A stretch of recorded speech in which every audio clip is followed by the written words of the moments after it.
1948 में 28 फरवरी को इस द्वार ने इसी स्थान से आखिरी बरतानी सिपाहियों को भारत छोड़ते जरूर देखा था। ब्रिटिश साम्राज्य से वर्षों के संघर्षों के बाद 76 वर्षों पहले 15 अगस्त 1947 के पावन दिन एक स्वतंत्र नए राष्ट्र भारत का पुनर्जन्म हुआ था। पर यह भारत भूमि एक देश, एक संस्कृति, एक आस्था, एक पहचान के रूप में तो अटूट रूप से सदा विद्यमान थी, है और रहेगी। आदिकाल से ही इस भारत भूमि पर लोग आते, बसते, रहते और अपनी एक विशेष जीवन पद्धति और आध्यात्मिक सोच को विकसित करते रहे हैं। साथ साथ सदियों से कलाओं के सर्जन और वर्धन में भी भारत जन अपनी एक अलग छाप छोड़ते आए हैं। फिर चाहे शिल्प हो या मूर्ति, चित्रकलाएं हो या नर्तन, नाटक, संगीत की प्रदर्श कलाएं। सिंधु सरस्वती सभ्यता के प्रारंभिक काल से ही भारतवर्ष ने संसार के आध्यात्मिक पटल पर अपनी सार्वभौम पहचान और अस्मिता स्थापित कर दी थी। धोलावीरा, लोथल, हड़प्पा, मोहनजोदाड़ो जैसी नगरपुर संस्कृतियों के बनने और बसने के साथ भारत भूमि में अंकुरित हुआ सनातन दर्शन, जो आत्मा परमात्मा के अद्वैत का संदेश लेकर संपूर्ण विश्व पर छाने लगा। इस आध्यात्मिक सोच ने कई मतों और 6 दर्शनों को भी जन्म दिया और हमेशा से अनेकता में एकता को मानने वाला देश संसार के सामने एक अद्भुत उदाहरण बनता हुआ आगे ही आगे बढ़ता रहा। कालांतर में इस जनतंत्र पर बाहर से आए आक्रांताओं और भीतर ही जन्मे बेदरघातियों की नजर लग गई। आपस की एकता टूटने और जनमत की अवहेलना के कारण देश की एकता खतरे में आ गई और हजारों मील दूर बैठी एक विदेशी सत्ता ने 200 साल के लिए भारत की सत्ता पर अधिकार जमा लिया। किंतु अंग्रेज सत्ता के विरुद्ध पूरे देश में चले स्वतंत्रता के आंदोलन ने एक बार फिर से पूरे भारत को जोड़ दिया। एक ओर सशस्त्र क्रांतिकारी थे तो दूसरी ओर केवल सत्य और अहिंसा की ढाल लिए महात्मा गांधी के सत्याग्रही। एक ओर हिंदुस्तानी सिपाहियों की आजाद हिंद फौज को साथ लिए नेताजी सुभाष बोस थे तो दूसरी ओर स्वतंत्रता का बिगुल बजा चुके जवान नौसैनिक। कुल मिलाकर भारत छोड़ो की आवाज पहली अंग्रेज सरकार के कानों तक पहुंच ही गई और यूं वो दिन आ ही गया जिसकी बरसों से भारत देश को प्रतीक्षा थी।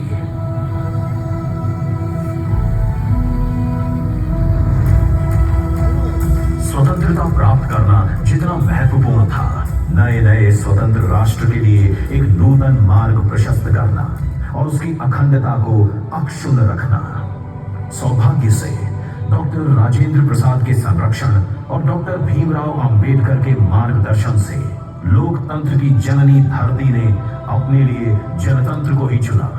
जनता की सरकार ने देश की बागडोर संभाल ली। वहीं सरदार पटेल ने यह भी सुनिश्चित कर दिया कि भारत की अखंडता और अक्षुण्णता पर एक खरोंच भी ना आए।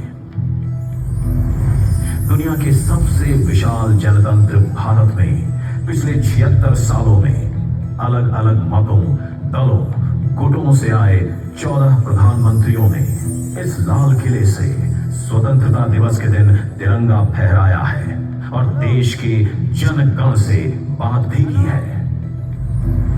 किंतु इस नई सदी में एक नया युग भारत में शुरू हुआ।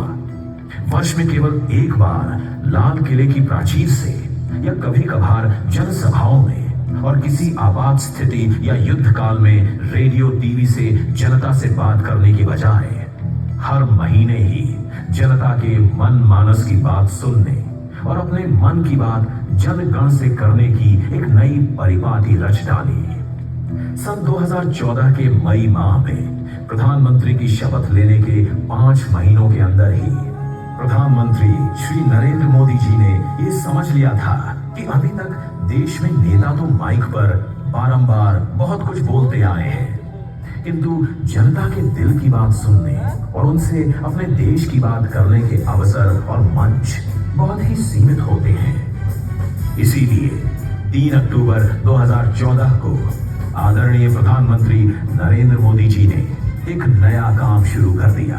रेडियो के माध्यम से देश की जनता से सीधे जुड़कर मन की बात करना।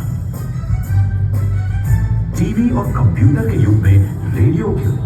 कुछ लोगों ने पूछा, किंतु माननीय मोदी जी जानते थे कि खेत में जुताई करता किसान, सियाचिन में देश की रक्षा करता जवान और सुदूर सागर में जाल फेंकता मछुआरा भी रेडियो से कभी दूर नहीं होता।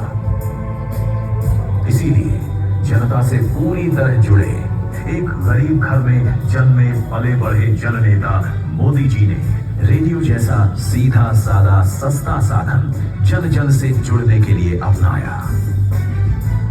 विशेष बात यह थी कि दूसरे राजनेताओं की तरह श्री मोदी ने एक तरफा केवल अपनी बात करने के लिए रेडियो जैसे माध्यम का प्रयोग नहीं किया, वरन उन्होंने जनसाधारण के दिल की बात को भी अपने कार्यक्रम के माध्यम से देश के सभी नागरिकों तक पहुंचाने का काम भी किया। पहले ही एपिसोड में मुंबई के एक नागरिक गणेश वैद्यरात्रि की बात की। विजयदशमी में हम बाहर के रावण को मारने से अधिक अपने अंदर छिपे विकारों का नमन करें जैसी बात प्रधानमंत्री ने गणेश जी के नाम समेत पूरे देश से साझा की। आज जो विजयादशमी का पर्व मनाते हैं, ये विजयादशमी का पर्व बुराइयों पर अच्छाइयों का विजय का पर्व है। लेकिन एक श्रीमान गणेश वैंकरादरी मुंबई के सज्जन, उन्होंने मुझे मेल भेजा और उन्होंने कहा कि विजयादशमी में हम अपने भीतर की 10 बुराइयों को खत्म करने का संकल्प करें। मैं उनके इस सुझाव के लिए उनका आभार व्यक्त करता हूँ। हर कोई जरूर सोचता होगा अपने अपने भीतर की जितनी ज़्यादा बुराइयों पर वो पराजय करके विजय प्राप्त करें। लेकिन राष्ट्र के रूप में मुझे लगता है कि आओ विजयादशमी के पावन पर्व पर हम सब गंदगी से मुक्ति का संकल्प करें और गंदगी को खत्म कर करके विजय प्राप्त करना। विजयादशमी के पर्व पर हम ये संकल्प कर सकते हैं। उनके इस नए अंदाज ने पूरे देश के मन को छू लिया। अब तो हर गांव, बस्ती, शहर, महानगर में मन की बात सुनने के लिए लोग समूहों में जुटने लगे और एक दूसरे को जुड़ने, समझने का और बात मुलाकात का एक नया ही मंच देश भर में बनने लगा। एक और तो माननीय मोदी जी देश को आगे ले जाने के लिए नए नए रास्ते खोज रहे थे, वहीं दूसरी ओर वो उन बातों को किसी सरकारी आदेश से नहीं बल्कि स्वयं अपनी आवाज में एक व्यक्तिगत अपील के रूप में देशवासियों से साझा कर रहे थे।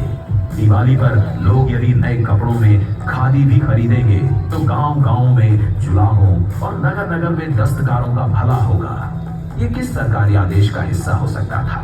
दिवाली में घर की सफाई के साथ ही पूरे देश में स्वच्छता अभियान की बात ही क्यों ना हो।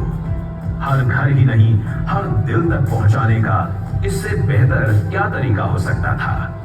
काला धन जैसा देशघाती काम हो या नशे सी आत्मघाती आदत, हर छोटी बड़ी बात को प्रधानमंत्री जी ने देश के जन जन के मन तक पहुंचा दिया।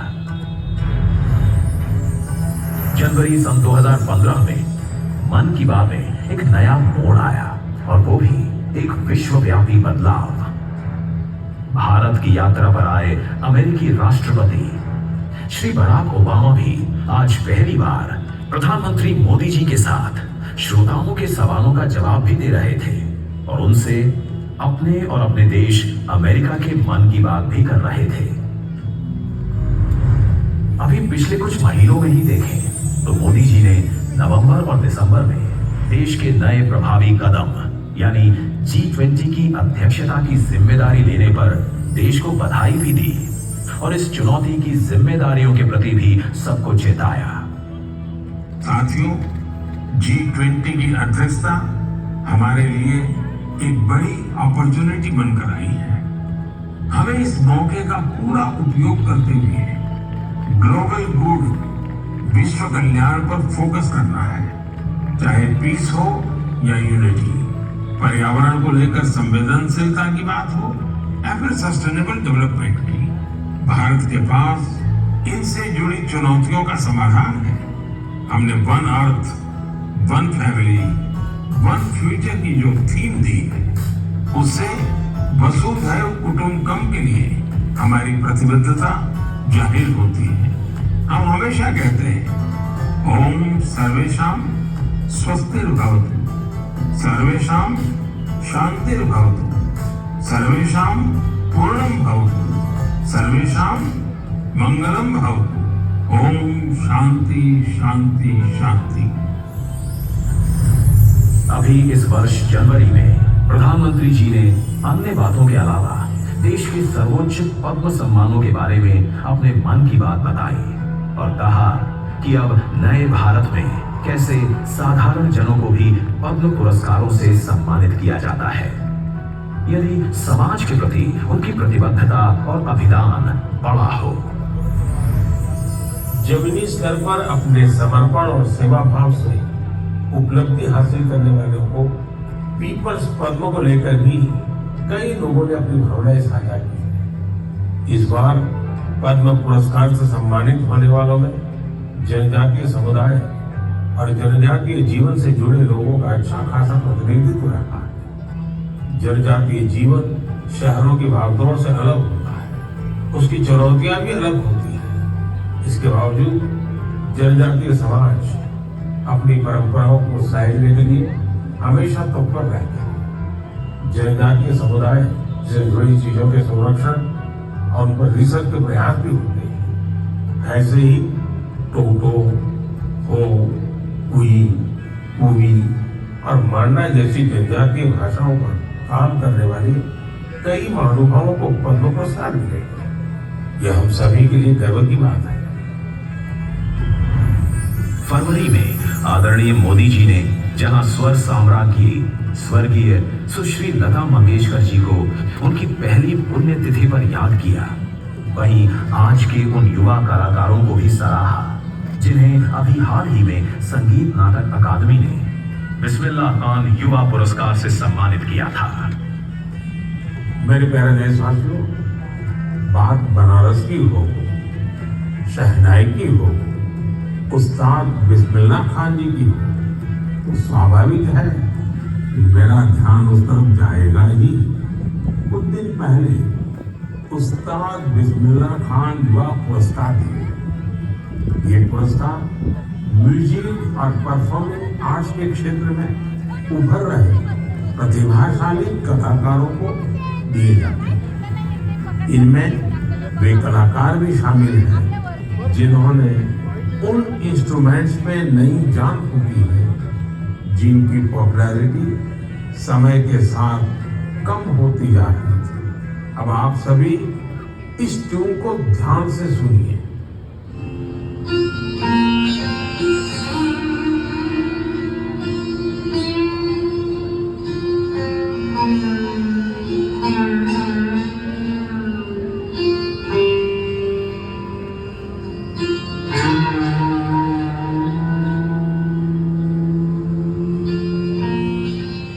क्या आप जानते हैं ये कौन सा इंस्ट्रूमेंट है? संभव है आपको पता न भी हो। इस वाद्य यंत्र का नाम सूर सिंगार है और इस धुन को तैयार किया है जयदीप मुखर्जी ने। उसी प्रकार बहन उपलपू नागमणि जी का प्रयास भी बहुत ही प्रेरक है, जिन्हें मैंडोलिन में कार्नाटिक इंस्ट्रूमेंटल के लिए यह पुरस्कार दिया गया है। वहीं संग्राम सिंह सुहास भंडारी जी को वारकरी कीर्तन के लिए यह पुरस्कार मिला है। इस लिस्ट में सिर्फ संगीत से जुड़े कलाकार ही नहीं है। वी दुर्गा देवी जी ने नृत्य की प्राचीन शैली करकट्टम के लिए यह पुरस्कार जीता है। इस पुरस्कार के एक और विजेता राजकुमार नायक जी ने तेलंगाना के 31 जिलों में 101 दिन तक चलने वाली पेरिनी ओडिसी का आयोजन किया था। कभी मीठी, कभी खट्टी, कभी शिक्षाप्रद, कभी मनोहर, कभी गंभीर, कभी मनमोहक, किंतु हरदम ऊर्जा, उत्साह, उमंग देने वाली प्रधानमंत्री जी की मन की बात का सिलसिला, जो अक्टूबर सन 2014 से शुरू हुआ था, आज शतक पूरा कर एक महत्वपूर्ण पड़ाव पर है। और मन की बात श्रृंखला के 100वें पड़ाव का जश्न मनाने आज हम इस गेटवे ऑफ इंडिया पर मौजूद हैं, जो आज मुंबई ही नहीं वरन भारत का स्वागत द्वार सा बन गया है।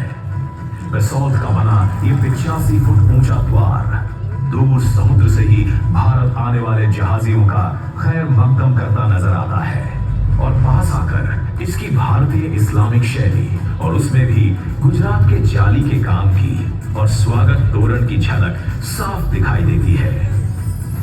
सन 1924 में ब्रिटिश वायसरॉय द्वारा खोले गए इस द्वार ने अपने जन्म के समय से ही जाने क्या क्या देखा है।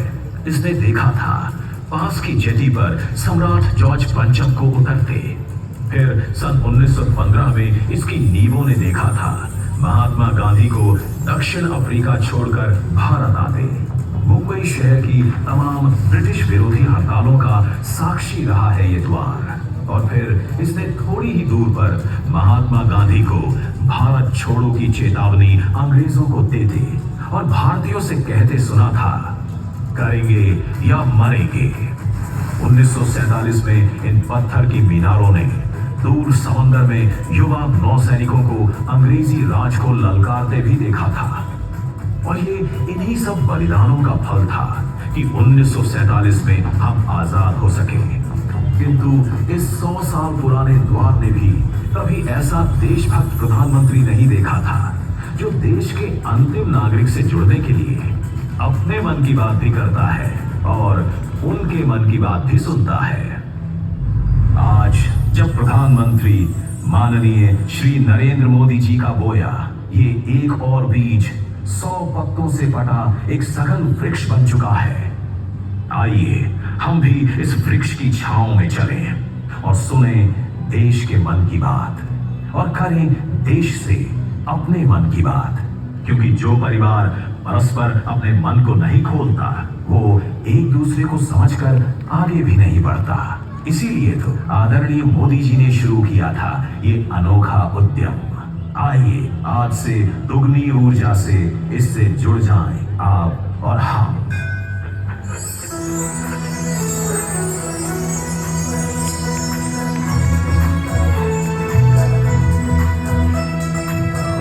काल में बदल रहे हैं अपने देश के अब हालात,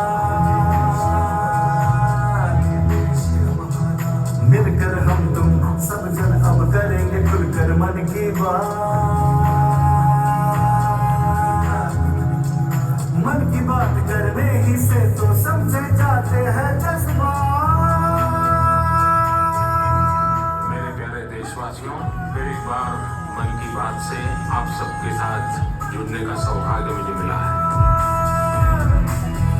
मन की बात, मन की बात।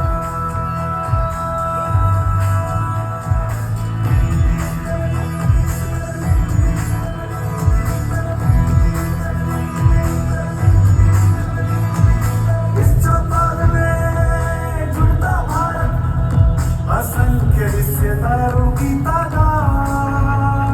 देश के गांवों को 24 घंटे बिजली मिलनी चाहिए। मैं जानता हूँ इतना बड़ा देश, लाखों गांव, लेकिन गरीब के लिए ही तो दौड़ना है। हम इसको करेंगे, आरंभ कर दिया है, जरूर करेंगे। आओ हाथों से हाथ जोड़ ले और करे सब मन की बात। आओ हाथ से हाथ जोड़ ले। विश्व की सबसे बड़ी largest direct benefit transfer scheme के द्वारा Guinness book of world record में इसे स्थान मिल गया। ये दुनिया की सबसे बड़ी डायरेक्ट बेनिफिट ट्रांसफर स्कीम है जो सफलतापूर्वक लागू कर दी गई। मन की बात